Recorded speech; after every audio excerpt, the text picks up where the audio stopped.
श्री कृष्ण कहते हैं कि जीवन में कभी मौका मिले तो किसी के लिए सारथी बनना स्वार्थी नहीं। धर्म से भरा हृदय धर्म का परामर्श देता है और अधर्म से भरा हृदय अधर्म का परामर्श देता है।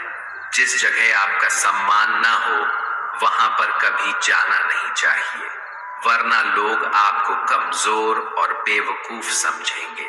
अपने जीवन में किसी को भी अपने जीवन जीने का कारण न बनाएं कि मैं तो तुम्हारे लिए ही जीता हूं।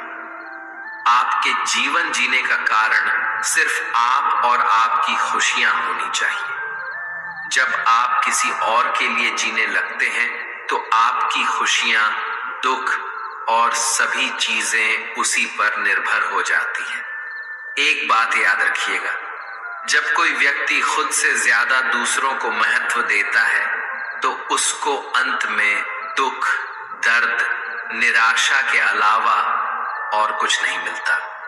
ये दुनिया बहुत ही अजीब है, यहाँ लोग बहुत जल्द बदल जाते हैं। आपका सबसे प्यारा दोस्त कब आपका दुश्मन बन जाता है यह आपको पता ही नहीं चलेगा। ये समझ ही नहीं आता कि अगले पल तक उसका साथ रहेगा या नहीं। यहाँ लोगों की प्रतिज्ञाओं और वचनों पर कभी भरोसा नहीं किया जा सकता। इंसान घर, रिश्ते, दोस्त सब बदलता है पर फिर भी उदास रहता है क्योंकि वह खुद को नहीं बदलता। एक समझदार व्यक्ति वही है जो दूसरों को देखकर उनकी विशेषताओं को सीखता है, उनसे तुलना और ईर्ष्या नहीं करता, बल्कि अभिलाषा छोड़कर कर्म करने वाला पुरुष ही अपने जीवन को सफल बनाता है। कर्मों का गणित बड़ा सीधा और सरल है। कर भला तो हो भला, कर बुरा तो हो बुरा। जिंदगी में एक ऐसे इंसान का होना बहुत ही जरूरी है जिसको दिल का हाल बताने के लिए लफ्जों की जरूरत नहीं पड़ती। शायद उसे ही परमात्मा कहते हैं।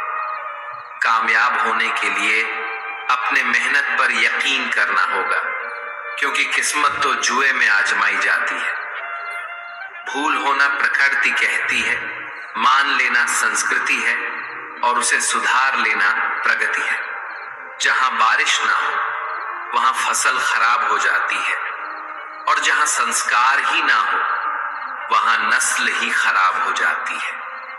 जीवन में जो भी होता है वो किसी वजह से होता है, या तो वो आपको कुछ बनाकर जाता है या फिर कुछ सिखाकर। किसी के आगे इतना मत झुको कि वो तुम्हें गिरा हुआ समझने लग जाए। जो व्यक्ति स्वयं से सच्चा प्यार करता है वह कभी दूसरे व्यक्ति को चोट नहीं पहुंचा सकता।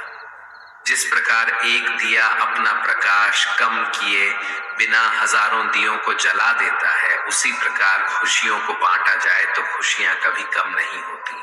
बुराई को देखना और सुनना दोनों ही बुराई की शुरुआत है।